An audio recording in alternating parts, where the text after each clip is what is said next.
guys, welcome back to The Wild Eternal, or welcome to my channel if you're new.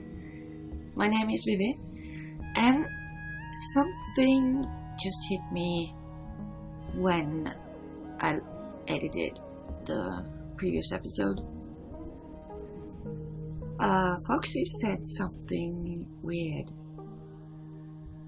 First of all, she was talking, or he, I'm not completely convinced one way or another, but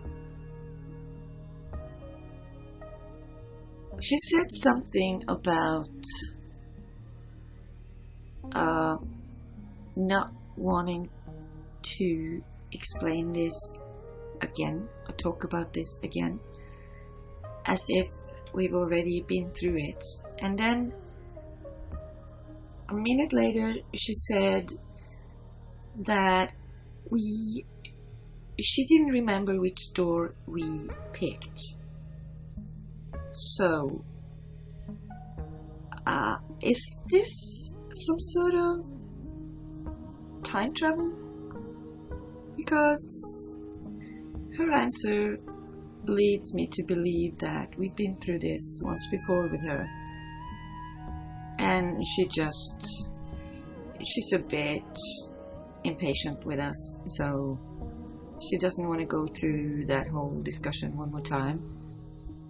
And so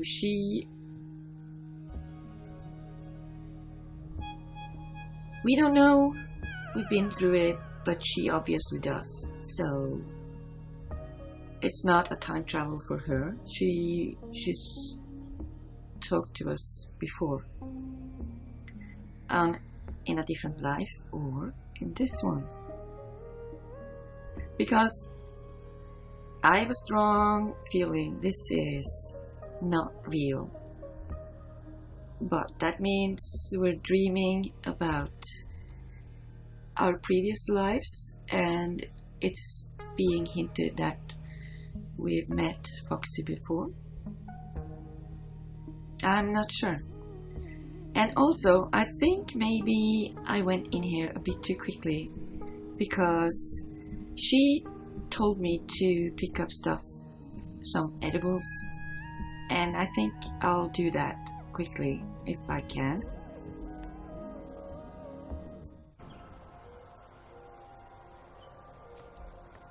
Garden of Lost Dreams. I didn't even realize that was the name of it.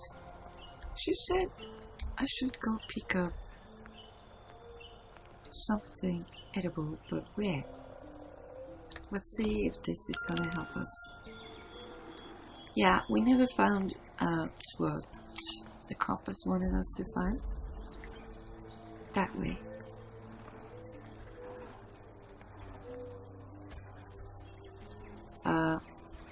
Fruit. Perfect. Oh, I'm full up on fruit now? I am. Alright. So we got the fruit, but there's something here, and I can't. Yeah, I can actually. But it's not even in the garden, I don't think. It isn't. Alright, well, we'll come back here later, because since we started in the palace, let's continue doing that. Can I jump over you? I can't. Alright, I don't need the compass anymore.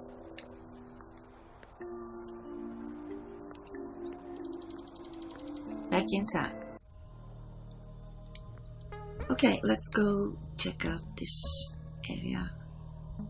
This whole palace thingy. It's been a while since anyone was using this. I mean, if it's even real. So there's a lot of unexplored rooms here. So someone fell down, died here.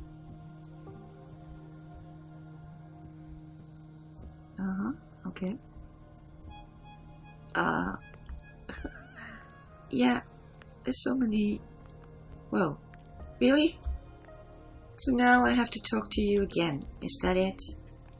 I don't want to. No, not right now. I want to see if there's... Or maybe I should. Maybe she's got something new to say every time I get to a new room. Right. So it's not just a new area. Now she's gonna have something to say. In the kitchen, in the bedroom. Yeah. Mm-hmm. Fine.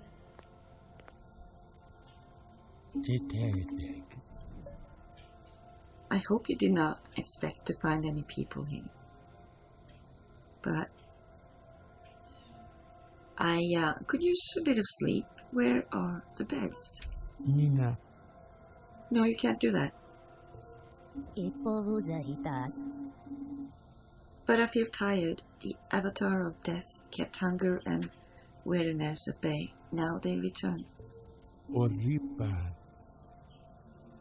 You don't rest, you keep going. Really?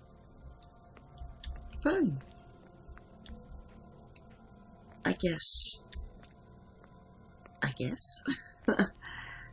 I'm not so sure about the whole hunger, tiredness thing.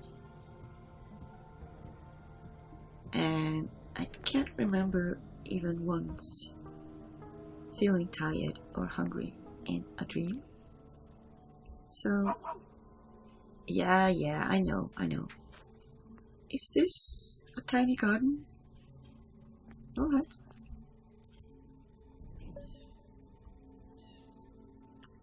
So, you said I'm supposed to learn your name from you. Father called me Tree Chaser, and Mother spoke of me as Basaris, yet I always preferred Dionysa.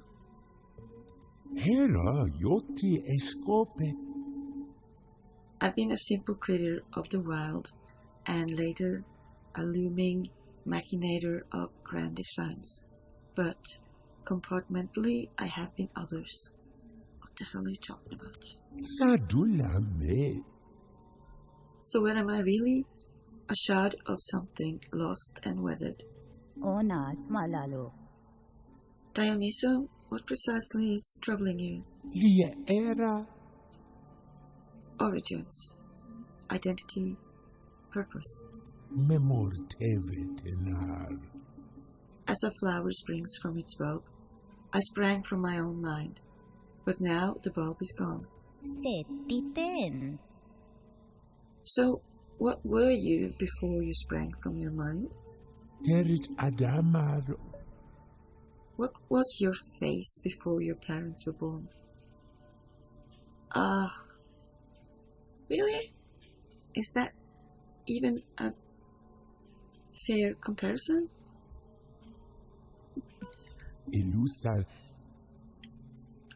Just think about it. I get your meaning. I'm just not sure it applies to... There's a similarity or comparison at all. Gurugha's courtyard. If upholding power requires its abuse, then the power, bruised and unsightly, must be set free so that it may begin to heal. Is this fortune cookie feel to all of this?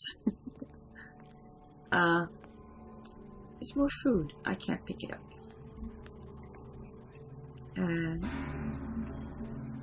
I don't have anything. Nope, I don't. Alright, I guess we go back inside. Yeah. It's such a pretty place though. It's a bit overgrown, to tell you the truth, but the buildings are way up there. Such a weird place. Alright, continuing on to the next room, area, whatever. Oh, really?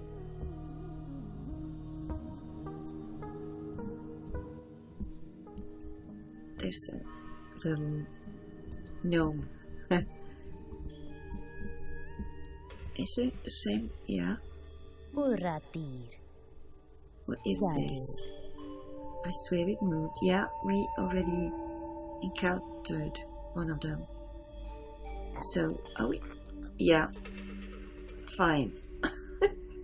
You're not even Nah. funny. Yeah, fine. It's gonna move again, right? No? Really?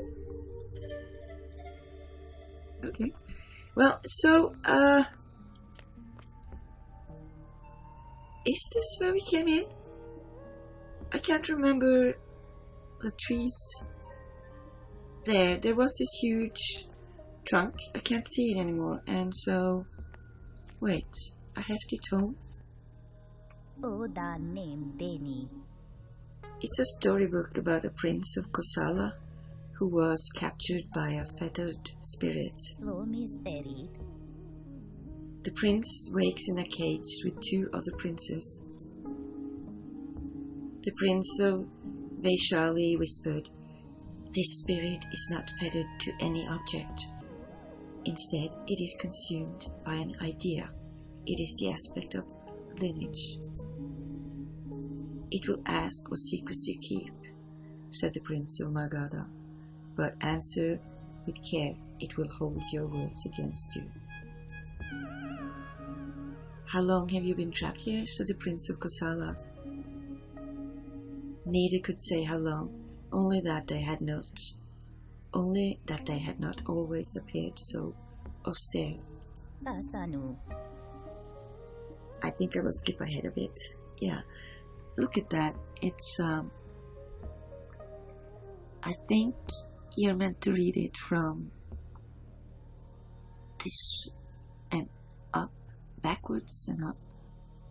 It looks like we got the chapter starting there or whatever. That's interesting.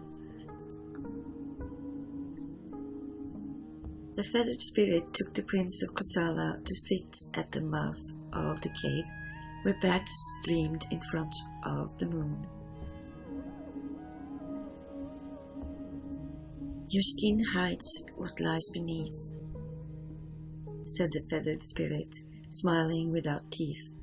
"While I share my truth for all to see, I wonder then, what secrets do you keep?" "I have nothing to hide," said the prince of Kosala. "Ask me anything." The feathered spirit pressed translucent palms to the prince's face. "Prince of Kosala, can you give me the name of the poorest woman in all your kingdom?" "I do not know such a detail," said the prince of Kosala. "There are thousands under my father's rule, too many to know.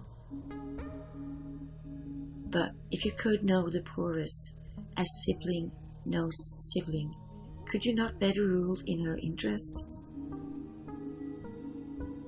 "That's not what a king does," said the prince of Kosala. "A king's duty is to his land and his title. If he protects such properties, his people will prosper." "It sounds as though you do not care for the people who call you king." The spirit's mouth widened, and its third eye shrank with suspicion. "What of the children begging in your streets?" "Of course I care," said the prince of Kosala, sensing danger. "But a ruler cannot possibly bear such burdens. He must... All the same, back to the cage." Irute aritad. The princes have another conversation in the cages and are soon joined by yet another prince. Ora popi. The interviews at the cave mouth continue. The young men grow ever more frail, and somehow the aspect of lineage mothers a skinless child with each prince. Born feathered like their mother, the skinless children are patrons of ideas rather than objects. To each of you I give an idea to take home, said the aspect of lineage. Leguna dola. Finally set free, the princes fled the haunted caverns, but accompanying them were their skinless children. Beside the prince of Kosala soared his child, the aspect of ruin, which paused to speak with all the poor on their journey home. Thus the prince met the poorest woman in his kingdom, and her name was Vasavaktatya. She would be his second wife. After he became king, his household and his country fell to ruin, and then was overtaken by the Magadha kingdom. Vesida. What sort of moral is that? Yeah, well, if I'm to have any say, if you take a second wife, aren't you just... I mean, seriously, that's not a goal for most women, is it? First of all, may not even be a goal to get married, and then your goal would certainly not be to be a second wife, would it? So maybe he was, the moral is that he didn't know how to help the poor, and so he, instead of, helping the poor, he married one of them. I don't know how that's supposed to help. So, this is not where we entered. I thought, yeah, I'm pretty sure that's where we came in. Yes, it is. So that means we went in there, and we came out, where? I think on that side. So, I'm gonna have to check this side. Hopefully it's another side, or I'm gonna be so lost so quickly.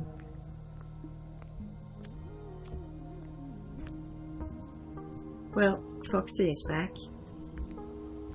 Yeah, it's not the same place.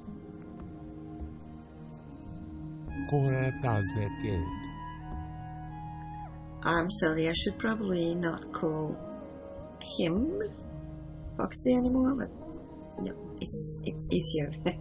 Ananta, I believe you have come to know the world through your suffering. Can you imagine a life without that? Yes, I can, honestly.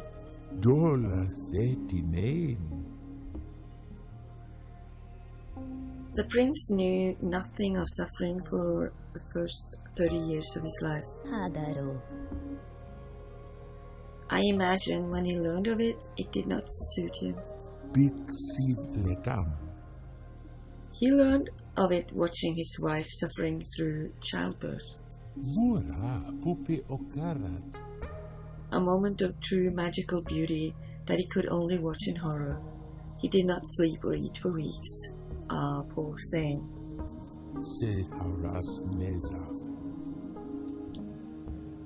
In his restlessness, torn between a fear for the future, suffering of his family, and the love that gave the fear power, he named his son Rahula. Did you know this word, Rahula? It means shackles. How sad to go through life with such a name, and without a father, for the prince soon left his wife and son. I was at the palace door waiting for him. Mul nesar ager. He told me he needed to find a way to escape suffering. I told him I could help him understand it. Nisavliye. You knew he would be there? Cecilia.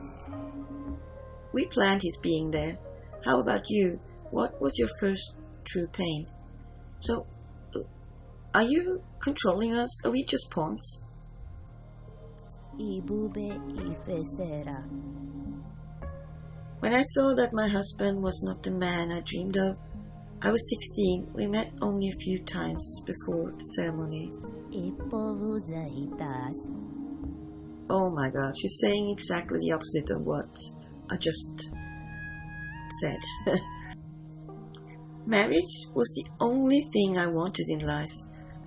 I was made to believe that fate would choose a good husband for me. Tasronerito pato. Fate cannot be determined by a person or deciphered from an ancient scroll. Adamar. I was supposed to be queen one day. Yes? I'm wondering if Foxy is a non-gendered fox. I think maybe it's just to give Foxy the illusion of being mystical. Odan nemedim. But an immortal queen never needs supersession, and her immortal daughter is left to play with imagined pets in her room. Epawoza hitas roner. Fate is a cloud of dead bees drifting through the void, their legs heaped with pollen, heaped with potential, pulled in all directions by every passing celestial body.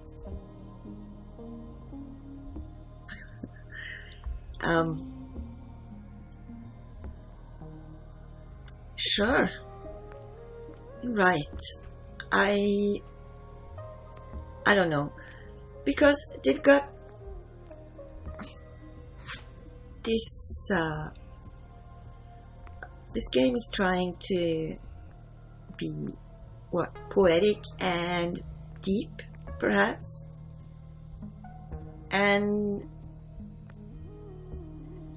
But the language is what I would call it pretentious and not very, not what you would expect from an old lady's journey through her latest hours in life.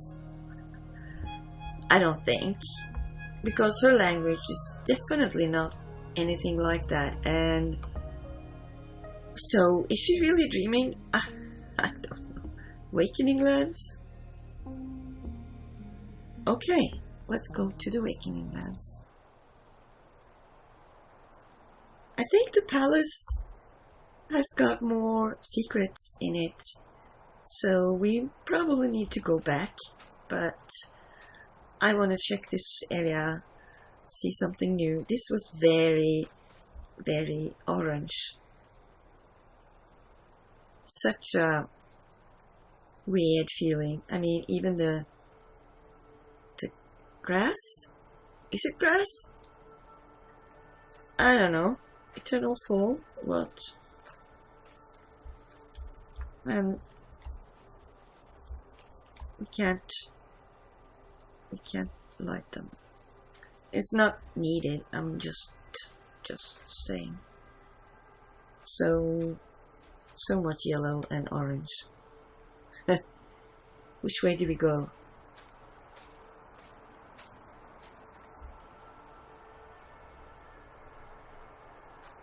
Oh, what's that? Whoa, a waystone? Nice. Yeah. Kapila Vastu main gate. I bow to sage Kapila, whose embodiment and conveyance of omnipresence permeates us all. On this holy boundary we built a city in his name. King Opera. Really? Is this... Can we see anything out here? I'm not sure. What? So, is that the wall of the buildings we could see from down there? Is it down there? I'm not sure. But yeah, we're very close to all of the walls now. So maybe there's a way in. But there's so many paths. I don't know. I'm gonna be running around here for forever. Yeah. Let's have a look.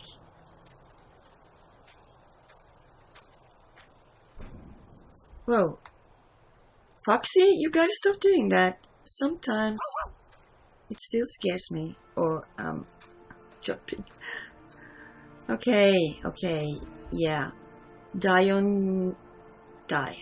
Niso. No, Foxy. Vomisterata. Need 4 more ohms chairs to get through the door to Hollowstones. Ohol tigitad. You'll find some here and some in the Living Hill. Here they can be found at the top of the rising canyon, near the awakened tree, and in the village of Uravilla. Yeah. Sure. I know all those places. Yeah. Am I ever gonna get rid of all the fog? Would have been awesome to see all of this without the fog. But that's probably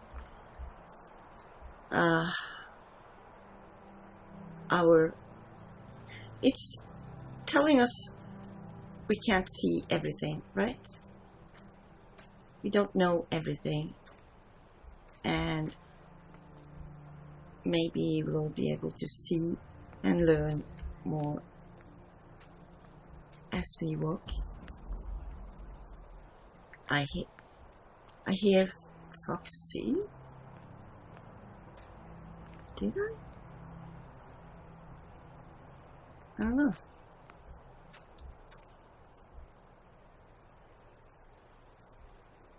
Everything is of the same color. Everything. No, there's something green. Let's go to the green. Just because it feels more natural. So, it's green along the river, which sort of makes sense, but, well, it makes me want to follow the river. Yeah, I'll do that later. Oh, and I think it's time to wrap up this episode. And yeah, we'll explore the rest of this next time. Hopefully. Thanks for watching. Take care.